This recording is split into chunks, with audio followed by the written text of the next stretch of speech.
Hello बच्चों, let's read the question. The question is saying consider the following statement. इस statement को पढ़ना है। तो पहला स्टेटमेंट है diabetes mellitus is characterised by loss of glucose through urine and the formation of ketone bodies. दूसरा statement है diabetes mellitus can be treated with insulin therapy. तो आइए देखते हैं हम इसका की कंसेप्ट। तो अगर हम इसका की कंसेप्ट की बात करें तो इसका की कंसेप्ट हो जाएगा diabetes mellitus.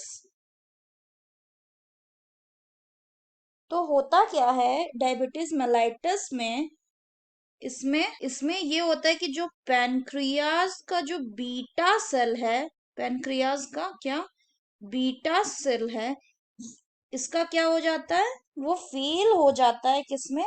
It fail to produce it fail to produce sufficient amount of insulin. कि हमें पता है कि जो पैनक्रियाज का बीटा सेल है वो क्या बनाता है, वो इंसुलिन बनाता है। लेकिन डायबिटीज मेलाइटस के केस में पैनक्रियाज का जो बीटा सेल है वो सफिशिएंट अमाउंट ऑफ इंसुलिन नहीं बना पाता। तो जब सफिशिएंट अमाउंट ऑफ इंसुलिन नहीं बनेगा तो इससे क्या होगा, this will result in the increase of glucose level in the body. इसके कारण बॉडी में ग्लूकोज का लेवल बढ़ जाएगा, जिससे क्या होता है, जिससे लॉस ऑफ ग्लूकोज होने लगता है यूरिन से, ऑफ ग्लूकोज फ्रॉम यूरिन। और क्या होता है, फॉर्मेशन ऑफ हार्मफुल कंपाउंड भी होता है। खतरनाक कंपाउंड भी शरीर में बनने लगते हैं, जिनको क्या कहते हैं, हार्मफुल कंपाउंड्स को, इनको कहते हैं, these are called as ketone bodies.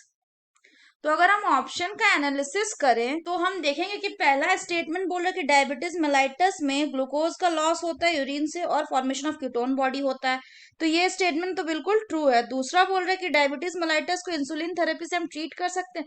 तो यहाँ पे हम देखें कि डायबिटीज मेलाइटस में पैनक्रियाज का जो बीटा सेल है वो सफिशियंट इंसुलिन नहीं बना पाता। और इंसुलिन का काम क्या होता है, ये ब्लड ग्लूकोज लेवल को मेंटेन करता है। ठीक है, तो इंसुलिन के एब्सेंस में जो ब्लड ग्लूकोज लेवल है वो बहुत बढ़ जाएगा, जिससे यूरिन से ग्लूकोज निकलने लगेगा और बॉडी में कीटोन बॉडीज बनने लगेगा। तो अगर हम इसको इंसुलिन थेरेपी देंगे तो ये ट्रीट किया जा सकता है। तो इसका मतलब diabetes mellitus can be treated with insulin therapy, ये स्टेटमेंट भी ट्रू है। So the correct option will be option A, that is both 1 and 2 are true. So that's all for the question, bachcho. Hope you understood it well. Best of luck.